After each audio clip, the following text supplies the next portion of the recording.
Hi, everyone. We are recording. We're ready to get started. I'm going to do a quick intro. My name is Karina Escaño. I am in the events team of the Enablement Squad. And the Enablement Squad is one of the largest open communities of enablement professionals. And our mission is to engage, educate, and empower enablement professionals across industries and the globe. And just a shameless plug here.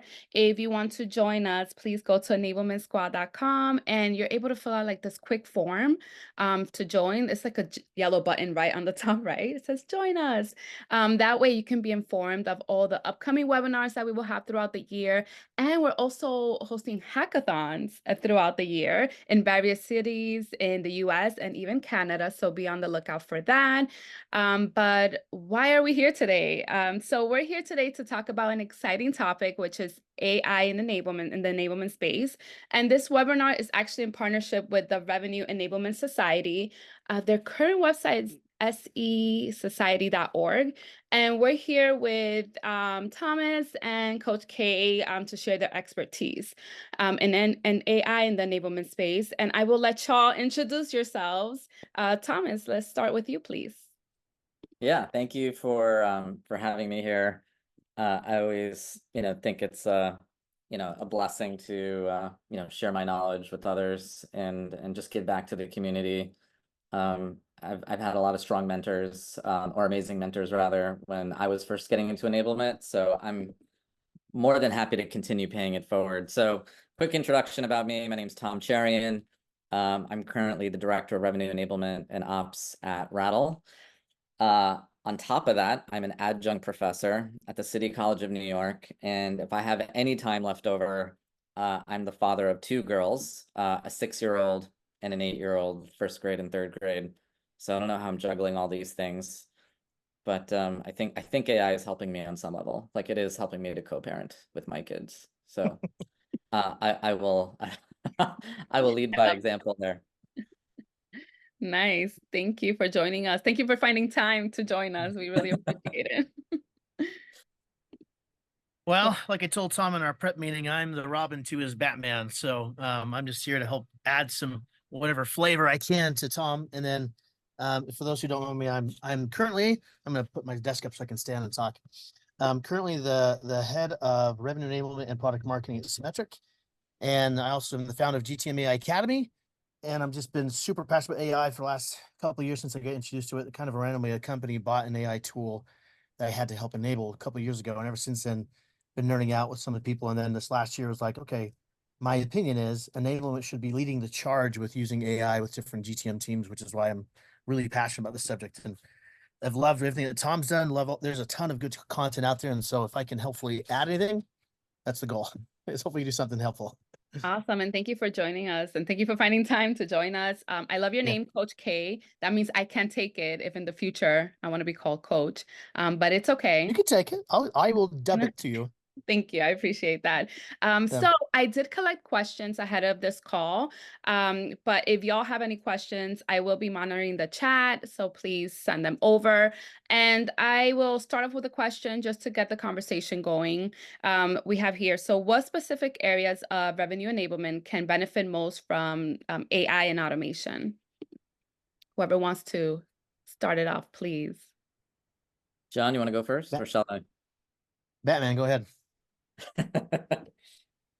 So, first of all, I think you need to think about enablement across a lot of different dimensions, right? So, one dimension is building training and content. So, and I'm more than happy to share this. I built this recipe guide because that's really what, like, when you think about ChatGPT or prompting, like it's a set of recipes. And I told someone this recently. It's going to get to a point where those recipes are your intellectual property and you may not want to share it. So, for example, everyone knows how to bake bread, but when you go to a Michelin star restaurant, like they bake amazing bread and they're not going to be sharing their recipe for bread anytime soon. So you want to just keep that in the back of your head because as you start getting stronger and stronger with AI and prompting, you want to be mindful, like, hey, am I actually creating some real intellectual property, like for myself or my company? Probably both. But in any case, when I think about it from a training and content perspective, I go back to the basics, right? Like, hey, what's the value proposition of my company? Let me use ChatGPT or AI to distill those moments and to do it specifically for the personas that I'm selling to. And who are the personas that I'm selling to? How can I help my reps, my SDRs, my AEs, my CSMs understand these personas? And what framework am I using to really break down the persona that we're selling to? So within our company, we're using the Spiced framework from Winning by Design. So, hey, for for this specific persona that we're selling to, what's their situation? What's their pain? What's their impact? And then now that I know that their situation, pain, impact, how can we position our solution to this persona? What kind of discovery questions should our reps be asking? Situational questions, pain questions, impact questions. So when I'm doing this with ChatGPT, and by the way, I'm going to use like AI, ChatGPT interchangeably, but they're basically one and the same. I am now using it as a co-pilot, especially for myself being a team of one. I imagine for a lot of you, you're a team of one or a team of a few. But help me distill what those discovery questions are that my reps could be asking.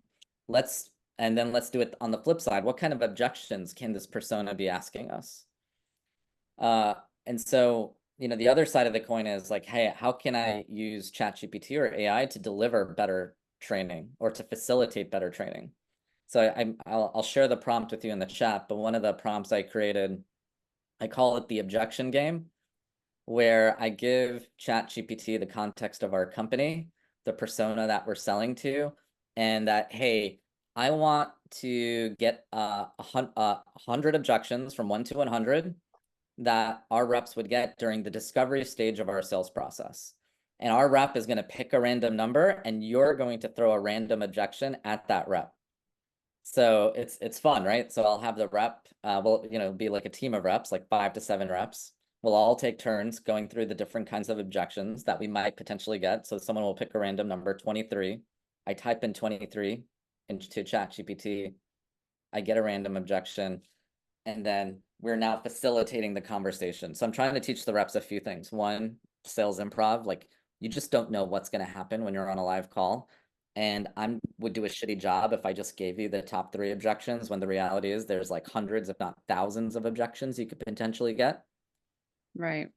And so when we do get it, I want to see how you solve that objection, but then I also want to use that as a teaching moment of, hey, as a class, as a group, how can we all solve this objection together? Like what's the best way to solve it if we get this? Because, and the beauty about it is like, sometimes I'll see an objection that I would have never thought of or ever get, and that's okay. We just need to be ready for it, right? So there's a lot of other ways I can get into it. I don't want to take up the whole hour, but those are just a few ways I'm using AI to help supercharge the enablement function within Rattle. That's I'll really throw it over to you. Thank you. I love all those, and I love the comparison to cooking. I've always liked that angle, Tom, is because it's a lot like that. For me, I thought about it from the point of view of both what's the processes that both I and my team are doing, and then a subset of those are what then are the workflows that we're doing, and what takes the most time or what's the most painful. And then what are the competencies that I as an enabler need to have or my team needs to have, and then how can I interject AI into those things? So with my team, I know Tom leans more to the ops side. I lean more to the marketing side because I have the product marketing. And so we use a gamut of AI tools, from SEO blog writing to actual deck blog content, or I'm sorry, not blog, sorry, presentation content. My team speaks 3 languages, so we use an AI called DeepL for some of our initial translations. Then I have 2 native speakers who double check it and make sure it's actually native. I mean, there's a ton of different ways we're using different AI tools to help our specific circumstance. So for me, it's about what are the pains you're currently experiencing, or what is the thing that is taking a lot of your time that you can use AI for, whether that's ChatGPT or some other tool. And then what are the pains that your team's facing that they need help with? Like, for example, right now, which I'm sure this is the way with most sales teams, but on the sales side, not the CS side right now, pipeline gen is like the #1 thing. So I've been focusing on a lot of prompts, tools, sequencing, whatever I need to do to help with researching accounts, researching competitors, making sure we have good email structure, that kind of stuff. So we don't have, I know there's tools out there like Lavender and Reggie. We don't have those. So like I have to work with the tools we have, which is like ChatGPT, and help program or prompt the team, or at least help them know what to put in there. So the emails are the way that we want them to use it based on our methodology and all that kind of stuff. So there's a lot of different ways to do it. But for me, I always start with the problem. What are the problems or challenges? And I work forward from there and see what is the best AI tool to use that will make hopefully the biggest impact. Does that help answer the question? Hopefully I didn't go too off the mark. Yeah. No, that's good. And actually brought me to Yeah. the next question, which is, and I know you touched upon it a bit. What other AI driven tools are y'all using besides ChatGPT that can improve sales team efficiency? Yeah, I would say for now, the only tool I'm really using is ChatGPT in terms of like building and creating content. I've messed around with Google Gemini. I think that's like their latest platform, Microsoft Copilot. I've been trying to have some fun with that. I haven't used like Microsoft Copilot like because they have capabilities where it's like built into like Microsoft like Word and Microsoft Excel and Microsoft PowerPoint. We're a G Suite shop within our company, so it's hard to take advantage of that. Okay. So there could be some really cool capabilities there. But I personally am just sticking with ChatGPT for now. Okay. And if there are any other tools, anyone want to share in the chat that they use, please do. Yeah. I'm always looking for more, but Coach K, I know you were talking about another one as well. Yeah, there's a ton. So again, I'll have to divide it into, you asked about sales specifically. So I Yeah. try to keep things as simple as I can because the sales teams have enough tech stack to worry about. So I, like Tom, like to focus on just ChatGPT because I don't want to overload them with all these other options. And a part of the challenges with my team, they speak Portuguese, Spanish, and English. And so a lot of AI tools are not trained on the other languages quite well yet. So ChatGPT is the best of them so far. Gemini does an okay job, but it's not available in all the places my team is. So I've been trying to focus on the one, and I've built, and to go along with that, there's other tools we have that have AI, like Gong has their AI functionality, which we use. The CMS I use right now is GTM Buddy, which is an AI tool, which is Right. awesome in so many ways because it does, like, for me, I don't speak Spanish or Portuguese, which is surprising they actually hired me. But the tool automatically tags the content based on what's inside of the PDFs based on the language. So it'll tag in Portuguese and Spanish. So if someone searches in their thing for a thing in Spanish or Portuguese, it does it for them already. And if they're in like a stage 3 with a CFO at a bank who speaks Portuguese, who has a certain specific use case and a problem, it will automatically suggest to them the content they should be using based on both what's effective and what's impactful based on the situation. Does that make sense? So for me, some of the pains I had with other of your huge CMS systems, I don't have because it takes care of it for me because of the AI context ability. Last thing I'll say is that I'm sure Tom's done the same thing, but I've made inside of the CMS a prompts library, and I've done it by sales stage. So I'll say, okay, here's your prompts you need for discovery, here's what you need for demos, here's what you need for this. And so they don't have to think about it. They have to just go in there, copy, paste, change a URL of a competitor or their customer, and then it just starts populating stuff for them.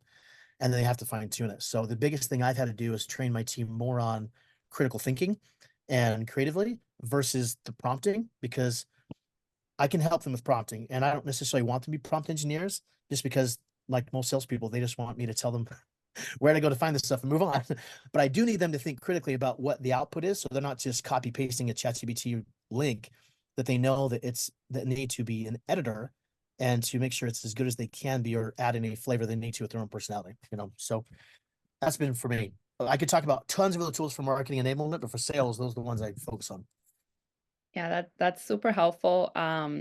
Again, there are so many tools, we hear AI everywhere. We want to, as I was mentioning to you, Tom, we want to cut through the noise. Do Yeah. y'all find any hesitation from anyone, maybe even in leadership, when it comes to using these tools to run enablement or help run enablement? Yeah, not from my leadership or my company. If anything, there's probably like at least 5, 6 of us now, like across sales and marketing, that are power users of ChatGPT. So I think like a normal process, like when we're doing like, we're launching like a new product like every other month, which is like great, but like frustrating because I have a million other things to do within enablement. And so how do we build this product training like super quickly, but super correctly and thoughtfully as well? And so ChatGPT has been a game changer in terms of our ability to accelerate the building of that content and ensuring like we're not leaving any stones unturned. And I think since we've done it so many times now, we've myself along with product marketing, like we've built a really thoughtful process, and we have a very structured framework where we're consistently spinning out this great content pretty quickly. I know at other companies, like colleagues that I have working at other companies, it's just closed outright. So they're not allowed to use ChatGPT, Copilot, Gemini. You know, they may have even disabled some of the AI features across some of their current tech stack as well. The way I like to think about it is like, and this is how I explained it to my CEO, like, what if we're going up against another company that's using AI and we're not? Does that give them a competitive edge? So I understand it's still in some ways the wild, wild west. You know, there's potentially like information security issues, et cetera. I have no plans on, let's say, uploading my entire company's like Salesforce database into ChatGPT anytime soon. Yeah. But on the flip side, like, is what we're doing with ChatGPT giving us an edge over our competitors? I believe it is. So it's imperative for us to use it. And again, at the price point of like $20 a month, I'm paying for the premium version. You know, that's the equivalent of what, like 2.5, 3 cups of Starbucks coffees a month. Like Right. what? This is not a budget issue, right? So I think for any company that's looking to dip their toes into ChatGPT, I think the scary thing is like you probably already have people using it and you don't even know it. So find out who those people are and actually empower them to start using it and kind of set the standard or playbook for how everyone else should be using it. Yeah, for sure. And I see here in the chat, Michelle, you're saying that the legal team has an issue with it. You know, I can see legal having an issue with everything. I think that's their job a little bit. But it's definitely having to show why it's working for us and how, if we don't use it, what our competitors get an advantage there. So Coach K, any thoughts on that? Yeah. Yeah, I mean, a couple things. So we upgraded to the Teams version, which I have loved, probably because the Teams version does not use your data to train on ChatGPT. You're also able to share private GPTs. So we created a symmetric GPT that's trained on our value prop and some product information. There's nothing too sensitive in there, but it's like the stuff that the team asks all the time. And so I've trained it to where one of my sales team members could put in saying, hey, help me reply to this email. How should I say this? But it's based on our methodology and some frameworks around email replies as an example. And so it's like their sidekick. It has everything they need to know about Symmetric. It tells about our value prop, the messaging, the product information, like all this stuff there, so they can use it anytime. And it's only for my team. No one else can get it except unless they're on the teams, which is cool. And that's what Terry said. From our point of view, as far as leadership, we are very AI friendly. So like we're implementing our own AI tool and launching it in the next month. My founders are young and AI users, so they're very progressive thinking, but they're also very smart. And where I see things going is having a tool like, and I know there's a lot out there, but what I see happening is that there's going to be a divide where there's going to be prompt engineers and there's going to be the user experience, which is literally just pushing a button and the back end has the prompt, but the front end has the button where you say discovery, bam, and it gives you all the stuff and you don't have to worry about prompt engineering anymore. That's where I see things going is that, and one reason why I think enablers should know this is because we'll be involved with the user experience, sales, CSMs, whoever, of clicking those buttons and making sure that it gives them the output they're looking for. Does that make sense? So yeah, anyways, that's super interesting. And then going back to real quick to, let's see, Beverly. So two things, this is some technical stuff. Obviously the free version is not live trained data. Last thing, I think they trained it up to April 23. Some people say November, but it hasn't been updated. But then obviously the 4.0 has access to the internet, so you can research out anything that's current if you have the paid version. With that though, I'd still say you want to double check it. I always double check stuff because it can make up stuff. So I always look at the sources or I ask for sources or something just to make sure I'm not just making stuff on the fly. And then this is where I think the critical mindset comes in. It's just making sure you're analyzing the text, which in my opinion, me editing and analyzing a text is faster than creating it in the first place. So I want it to give me stuff that I can edit it and make sure I take out what I don't agree with or don't want or don't think is real. Makes So sense. Right. yeah. Awesome. That was, sorry, I have one question from Terry. Sorry, Terry, I missed the first time you sent it out here.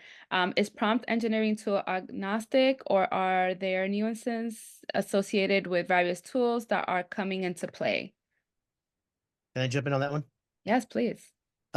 So each tool has its own unique type thing. Like for example, Midjourney, when you understand photography and all the things go around with like art types to sizing to distances to all that stuff from a photography point of view, you can prompt much better on Midjourney because you understand the visual component. Same thing with now with ChatGPT, but we're getting to a place where instead of it being just text to text or text to video or text to image, it's now multimodal, meaning you can do text to anything on one platform. Like what ChatGPT is going into is where you can text to a picture, text to a diagram, text to a video. But in each type of output you're getting will depend on how you prompt it because it's the medium of which we're consuming the content, which you need to be aware of. I don't know if that makes sense. Does that help, Terry? Hopefully. Okay. What do you think, Tom? What was the question again? Prompt Darius' engineering, question. does it change by tool?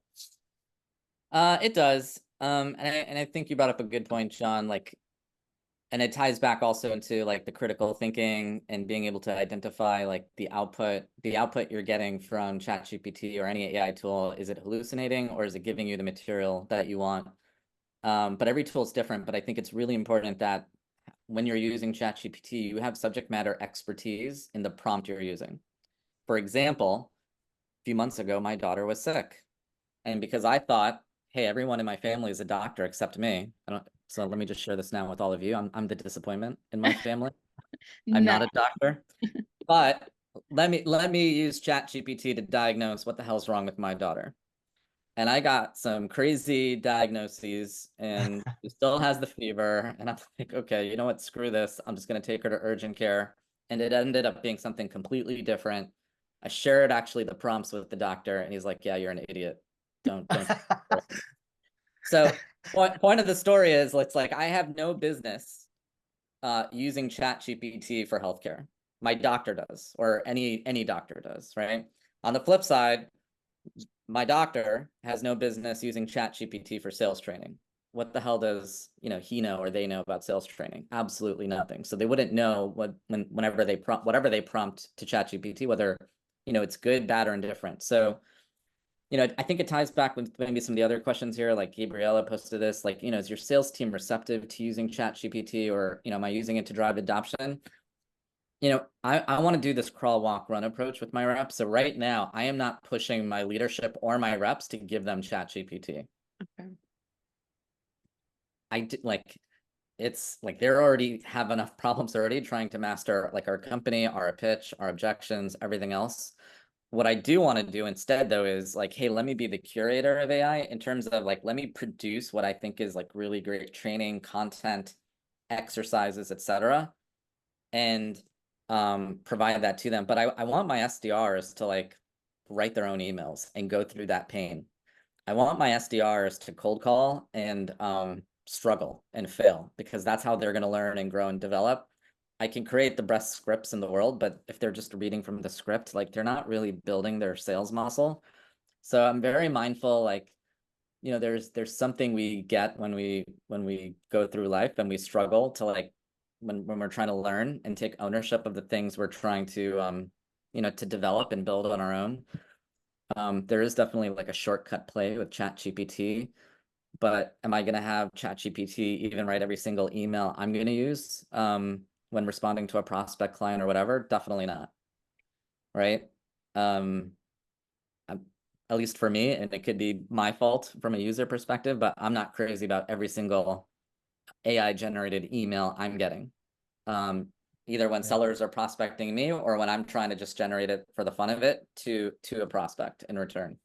So I think we just need to be mindful of that and understand, like, hey, as of March 5th, 2024, like, what do I actually want to use AI for today? Whether it's like within my enablement function, or what would I have a rep do on their own.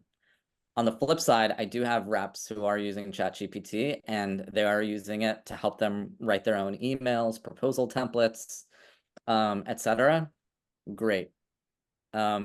Especially for like the more experienced reps, I'm more than happy to let them run with it on their own. I just don't think like we're at that point where I feel comfortable training them on how to prompt and use it on their own. I think Coach K or John, he's onto something in terms of like using a team license and specifically using the bot as a way to help like kind of be the structured co-pilot with the rep. I've been experimenting with bots a lot. I actually created a bot for my graduate class just to show them how to do it, but also to help them respond to like Harvard case studies. So I used the Harvard case study teaching method in academia. And a lot of them have questions about how to respond to a Harvard case study. I don't know if any of you ever looked at a Harvard case study ever, but they're not easy or fun to analyze, but there is a reason why the Harvard case study learning method works really well. So that's the primary type of material I use when I teach in undergrad and grad school.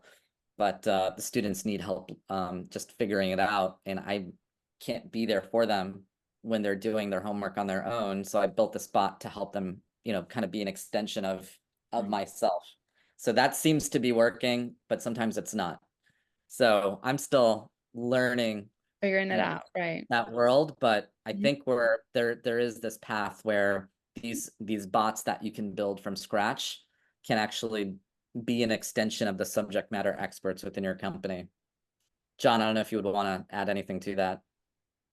Yeah, so I think this is a good point of really defining what your challenges are, because Tom is experiencing way different problems than I am, and so he knows his pulse of his team really well, and so there's just different approaches depending on your problem. Which, for example, is all of my team is enterprise reps as far as the sales team is concerned. They all know the basics around sales methodology. We got to fine tune and tweak some things, but overall, like it's more about making sure I'm supporting them what they're doing, and they're already using ChatGPT whether I like it or not. So my job is more like, okay, if they're going to use this, I need to guide them on how to do this well, because most of them have not taken any courses. They've just popped in and say, "This is cool. Let's try this." Um, and so from on my end, that's one reason why I did the prompt library, is to make sure I can help them with understanding what works well and what to focus on. And I have trained the quote unquote the prompts to make sure it includes the stuff that I know we need to fine tune the response for, that they don't know because they haven't messed with ChatGPT as much as they have. So that's where I'm coming from, and that's based on my team. So I think that's one of the things is that you need to be aware of is what is your team dealing with based on what you think is happening. What is going to be the best support? Is it holding it back and giving more of the output that you produce, or is it actually enabling them on the product? And on the other side of that, to add to that, the team has access to the team's version of ChatGPT, so that one, that data is not trained on. So I know if they mess up, it's not going to go into somewhere in the open source and pop up somewhere else.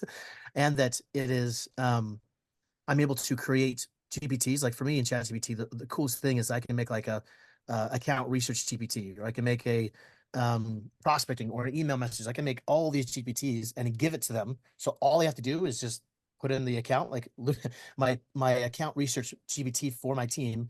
The prompt is give me the URL of the person you're researching, and that's it. They put in URL and bam, it pops out all the stuff they need to have. It's kind of like the foundational pieces, and then it guides them through questions of saying, make sure you go to this part of the financial report and look at this data. Go through this part of this thing and look at this. Make sure you look at this thing right here, and it kind of guides them through the process. So I'm trying to enable them. If I'm asking the questions I would ask if I wasn't there. Does that make sense? Right. So that's the angle I'm coming from, because I know they're going to use it anyway. So I'm going to try and make sure I can help them the best I can. So Thank you. And I know y'all touched upon this when y'all were talking about just critical thinking, but how do you find that balance between using AI and then just like that human interaction, just like for sales and customer success, to maintain kind of just like a personal touch? Tom, I like your view on this. I want you to go first. It's because you don't have an answer yet, so that's why you're Maybe I have lots of answers. So I think the way I think about it is like and it's easier said than done, but like, what's the real problem that we're solving for? And sometimes I struggle with it a lot. I've been practicing for, 15, 20 years, and I'm by no means an expert in critical thinking, but especially like just where we are as a startup, like a Series A startup, and again, everyone's different and everyone's challenges are different. Really doesn't matter what stage you're in as a company, publicly traded to, seeded. You're going to have these problems that come up, but you need to like spend some time and energy focusing on like what's the real problem, like what's the real thing that we're trying to solve for. So the human element comes into like me working with my peers and just having that discussion, because I can't really do that with ChatGPT, not on my own. I'm getting the perspective of just ChatGPT, where in a team setting, I'm getting the perspective of like product marketing, sales leadership, the individual contributors, and everyone's seeing a different part of the problem. And I want those perspectives because I want to be able to distill them all and then kind of come up with my own hypothesis. And then once I have my hypothesis or set of hypothesis, then I think there's an opportunity where I can throw that hypothesis into ChatGPT and distill some additional insights. So for example, like we're redoing our positioning within our company, and we came up with a new positioning statement. I wanted to take it a step further and understand like how is this positioning statement going to be perceived by the RevOps persona that we sell to, by the CRO persona that we sell to, by the enablement persona that we sell to. That's really interesting because I was able to share these additional insights to the rest of the team that they didn't immediately think of. Right. So now I'm adding value to the human discussion, but I'm doing that through AI. So that's kind of like how I'm using it today. Like, one, is it to like, is everyone's gut feeling the right feeling? Because if it is, then we should get some kind of validation or conversation or confirmation from ChatGPT. If not, that's okay too. Like ChatGPT, like John said, is only trained up till a few months ago. And if you're trying to create a new category or something, like it may not help you because it doesn't have that new category from a positioning standpoint within its vast database. But still, it can give you that validation because it hopefully knows like all the personas that you're selling to, all the additional content, white papers, case studies from all the other different vendors, and kind of distill its own thoughts from there. So it's kind of like a long way of me answering that question, but that's how I'm thinking about it today. John, how do you think about it? Tell me the question one more time about communication. How to keep the human element in communication? So you said? Yeah, like that balance with AI and the human touch. So we still have that personal touch when it comes to like sales and customer success. I'm going to answer that by giving an example. So we had SKO last week, and as what usually happens, things happen last minute. So I had my CSM leader who wanted to do the group activity, and the day before he had something come up and he wasn't able to complete it. And so I had to take over and do a group activity. And I've done group activities for years and years and years. So it's not a big deal. But I was like, I want to do something new. So I went to ChatGPT and I said, I've done the egg drop. I've done this other stuff. What's some things I can do? And it gave me this list of stuff. And half of them I was like, this is okay. And one of them was stacking cups with rubber bands and strings. And I was like, I love it. So we did it, but I added one little thing, which was as the team stacked cups and they couldn't touch the cups, they had to use rubber bands and strings to stack them. I would come around and ask questions around process, methodology, product, whatever question I wanted to. It was open game for the team. If they couldn't answer it, I could smack over the tower. They could fall. They had to start over. It was a really, really fun activity. But that's what I do literally with almost everything I get from ChatGPT is saying, help me with this. They'll give me all these outputs, but then my brain is the one that says, okay, how can I use this? What do I need to tweak? How can I add to this to make it better, more humanized, more fun, more whatever? So I think if you come into it knowing that whatever your response you get from whatever AI tool you do use, think about it getting you 80% there, and the 10% is up to you to edit and to tweak and to personalize and to do whatever you want to do, then it helps you know and be a little bit more critical in what you're actually getting. And it adds that personal flair. Because there's a lot of my decks that I've built out for my team using ChatGPT, but I don't use text, I use pictures or I use something else. So the framework came from ChatGPT, but the actual deck itself is me. Does that make sense? So I don't know if that helps. And I'll add one more thing is that I personally believe that I've done this where I took Gosh, as an experiment, I made a GPT just for me to help with posting. And so I took, oh gosh, I don't know how many LinkedIn posts. I took about 50 LinkedIn posts that I actually wrote that were long and loaded them all to a GPT and then told it to write like me. And it's actually pretty good. It's not all the way. Like I never take anything from ChatGPT and copy paste it into anywhere, but it gets me a Right. really long ways so that I go in, add some flair and tweaks because sometimes it makes me sound a little bit more chummy than I think I actually am, and maybe I am, and I don't know this. But I have to add my flavor to it, and then it helps me with not only posting to social media, but it does for my team and updates on Slack to Mhm. emails I write to whatever it is, so that my voice is found, but me actually sitting there writing an email for 10 minutes, I don't have to write it. I just say, hey, I need to do an update on this product feature. Can you do me an email? Bam, gives me the thing. And then I Right. just add a couple things and send it off. So it's little things like that where I take the things that would have taken me 30 minutes to an hour and I'm zipping it down to 10 minutes. I'm getting a lot more done. So it may seem small, but when you add that up through the day, all these tasks used to take an hour. That's a full day. I'm now doing that in a quarter of a day. And I have all this other time to get bigger, impactful things done. Does that make Yeah. sense? Hopefully. Yeah, and that's a good So, rule. Just don't copy and paste directly. Add onto it or double check yeah.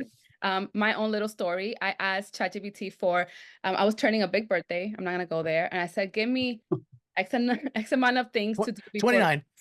my 20th birthday. That's And right. like number 3 and number 19 were the same. So I was like, that's the same. And they're like, oh, thank you for letting me know. Thank you for Yeah. catching that. Here's an alternative. So don't go straight to copy and paste. And one more thing. So we have a couple of minutes left. One more question from Salil. I know he's been wanting to ask a question. And then just like some last takeaways before we head out. Salil, are you able to unmute or? Yeah, I can hear you. Yeah. So hi enablers and thank you so much for this. I think hi Tom, hi John. I hope all of you are doing great. I had a very basic question. I'm pretty sure all of you around the globe are also facing this. So when I look at my SDRs, my BDRs, my A's, right? One major question which comes to them, right? Should they be aware about what exactly does an LLM do, right? Probably the intricacies of AI, right? Because a lot of times customers, directly in the first conversation itself, they are, like, hey, can you tell me more about what exactly does an LLM do, right, in terms of the product that you have, right? Or, how is AI augmenting a product more versus, an XYZ competitor that I'm looking at, right? So just wanted your thoughts on this, Tom and John. I know this is, again, very simple, basic thing that I'm asking, but I'm pretty sure everyone across here is facing that. So I thought I'll just bring it up. Yeah. Thank you. Can I jump in real quick? Yeah. Yeah. Sure. So with us, I think there's two levels. I replied in the chat, but for me, in order for a Yes. team member to Yes. get a paid license, they have to go through a basics AI course and they have to show me they've gone through it. And in that course, it does talk about like what the heck is AI, what's machine learning, what's predictive analytics, what's all this stuff. So they kind of have an understanding, but it's very high level. It's not like it's a half-hour course. It doesn't take that long. However, there's going to be a second side where when we release our own AI tool, they're going to have to know more so they can actually start teaching this to customers as they talk to them, because some customers don't understand this either. So when we go through that, it's going to be a different beast, kind of deep diving a little bit more because they're selling an LLM AI product versus just consuming it, and all they really care about is the output anyways. Does that make sense? So I think it depends on the context and the audience and what the use case is. But for me, as long as you kind of cover the basics of what the LLM is, that's usually enough for people, because I could spend 4 hours on just machine learning alone, but most salespeople would be like, okay, I don't care. How do I use this to get an email? So you just want to pick the most impactful things and make sure that they're educated on that, and then help guide them, from my viewpoint, just guide them on the process. Perfect. I think this really helps. I'd just like to add on one more point here, John. Right. So I think what we have been seeing here is like, how probably the SDR, or the A is again redirecting that conversation to, again, the specific solution engineering person or the solutioning person, right? Because they are the ones, who are able to, again, articulate it in a much more deeper way, probably, explain the technical intricacies associated with the product. So I think that is something which I feel can also be helpful.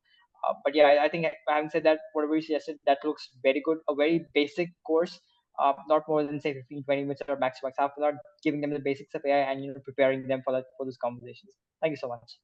Yeah. All right, thank you. So thank you all for joining us. Let's just do one more, I guess, final takeaway on AI and enablement. And then we could just go on with our day with all this great information. Before we end, I will send out this recording in the next couple of days, so be on the lookout for that. So Tom, Coach K, thank you again. Any last minute things you want to leave us with? Just thank you for the opportunity. I speak on behalf of like John and myself, like feel free to add us on LinkedIn. I always learn more actually from the questions I get. Yes.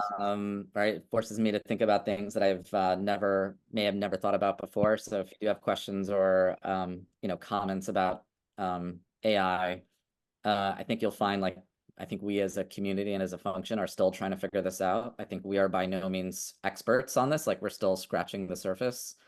That's why I made it a point to just like document my prompts. And you could see like one of the guides I shared with everyone, like on how to build a persona. So again, like that's where you can like start crawl, walk, run, like take those prompts because everyone needs to build personas when you're in enablement and then customize it to the way it would fit your company, your organization, your process, etc. But yeah, thank you for the opportunity and please don't hesitate to add me and add us on LinkedIn. And I hope the session was valuable. John, anything you would want to add? Oh, yeah, I just want to echo the thanks. Like one thing I absolutely love about the enablement community is just how open and sharing people are. Like I know Tom's been this way. I treat by this way. Like whatever you need help with, hit us up on LinkedIn. If you say, hey, I need help with making a prompt on this, I'm happy to share one and be like, here, take it, have fun, go do what you need to do.